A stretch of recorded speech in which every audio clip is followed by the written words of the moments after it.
Hello friends, मैं story teller लेके आया हूँ आप सभी के लिए एक नई कहानी। मैं हूँ पापा की सुपर फैन। सिद्धि जब से स्कूल से आई थी बहुत ही खुश थी, क्योंकि कल उसके स्कूल में कविता प्रतियोगिता है और उसने उसमें भाग लिया है। उसे सुपर फैन पर कविता लिखनी है।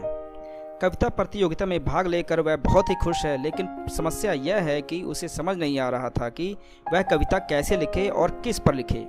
पहली बार वह कविता लिखने जा रही थी। मैम ने स्कूल में समझाया था कि कविताएं पढ़कर भी सुनाई जानी थीं। उसे अपने पापा की बहुत याद आ रही थी, क्योंकि उसकी हर समस्या का समाधान उसके पापा ही करते थे। उसने अपने पापा अमित जी को फ़ोन करके पूछा कि कितने बजे आएंगे। उन्होंने बताया कि अभी मीटिंग में देर हो जाएगी। यह सुनकर सिद्धि बहुत उदास हुई। उदास मन से वह अपने दादू के पास गई। दादू, पापा देर से आएंगे, अब मैं क्या करूं? दादू बोले, क्यों, क्या बात है? मैं कुछ कर सकता हूं तो बता। वैसे तेरे पापा जैसी कोई जादू की छड़ी नहीं है मेरे पास।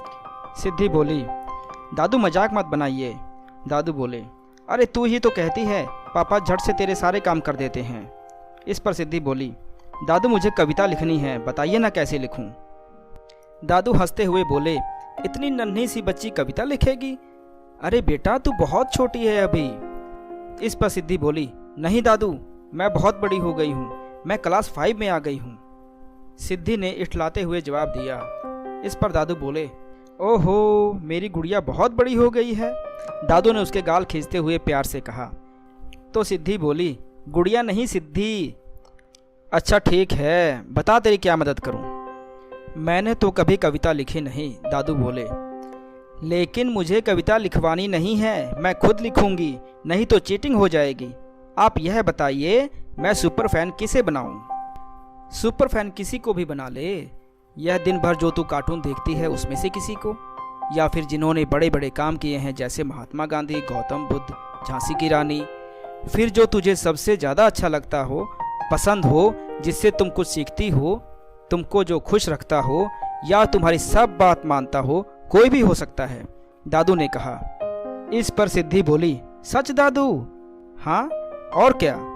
सोचो किस पर लिखोगी। सिद्धि कुछ सोचते हुए अचानक खड़ी हुई और दादू को प्यार करते हुए बोली, थैंक यू दादू, अब मैं लिख लूँगी। अरे लेकिन लिखेगी किस पर? दादू बोले। पहले लिख तो लूँ, यह कहकर सिद्धि भाग गई।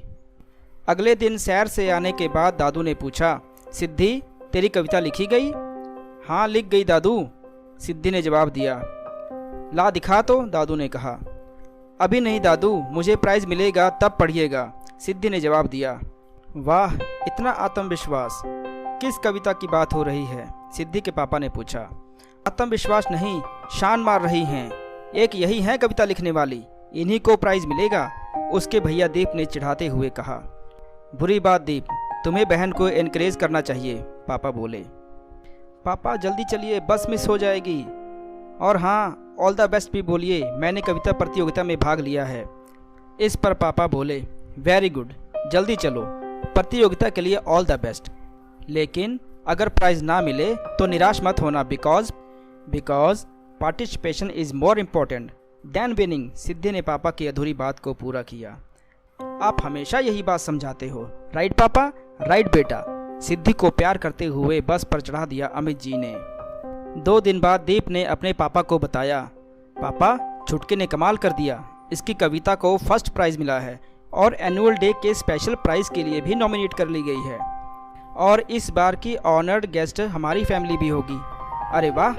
सिद्धि को गोद में उठाकर सीने से लगा लिया उसके पापा ने। पर अब हमें कविता तो सुनाओ, दादू बोले। लेकिन दादू, मैम ने कहा है कि कविता अब एनुअल डे से पहले किसी को मत सुनाना, सिद्धि बोली। ओफो, तेरी मैम को कौन सा पता चल रहा है? दीप बोला। लेकिन भैया, मैम की बात ना मानना भी तो गलत होगा, सिद्धि बोली।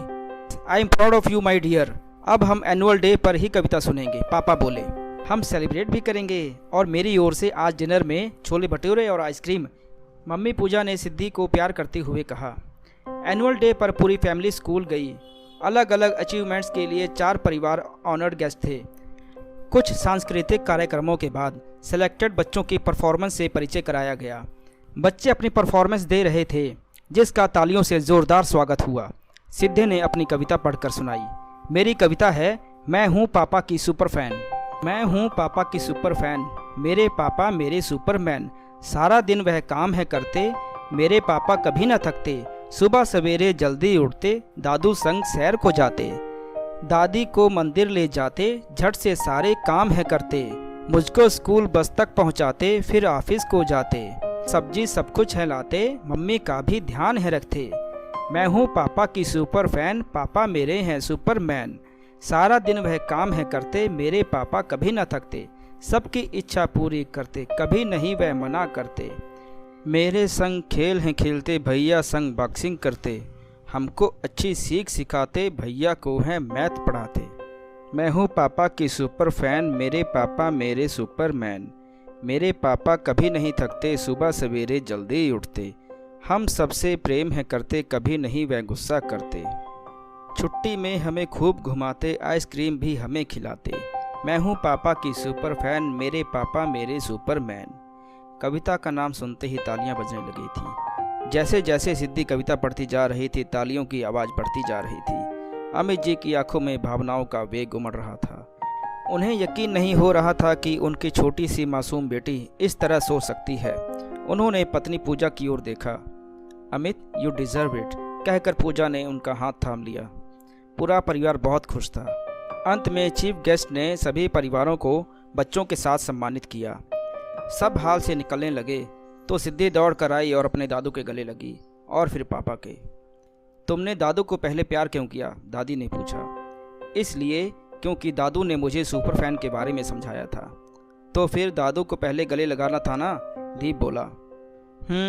सोचा तो था, लेकिन दादू ओल्ड हो गए हैं ना, तो इसलिए सुपरमैन कैसे दिखते? सिद्धि बोली। की बात पर सब ठहाका लगा कर हंस पड़े। दादू बोले, नहीं, तूने बिल्कुल सही लिखा। Our family proud of you. आज मैं इस खुशी में सबको बाहर डिनर कराऊंगा। चल भाई अमित, बच्चों को किसी अच्छे से रेस्टोरेंट में ले चल। लव यू दादू, कहकर दीप और सिद्धि ने दादू को गले लगा लिया। थोड़ी देर बाद सभी अच्छे से रेस्टोरेंट में डिनर कर रहे थे। तो फ्रेंड्स, ये कहानी आपको कैसी लगी कमेंट में ज़रूर बताएं। अगर आपके पास भी कोई कहानी है तो मुझे ज़रूर भेजें। मैं स्टोरी टेलर उसे अपने चैनल पर ज़रूर सुनाऊंगा।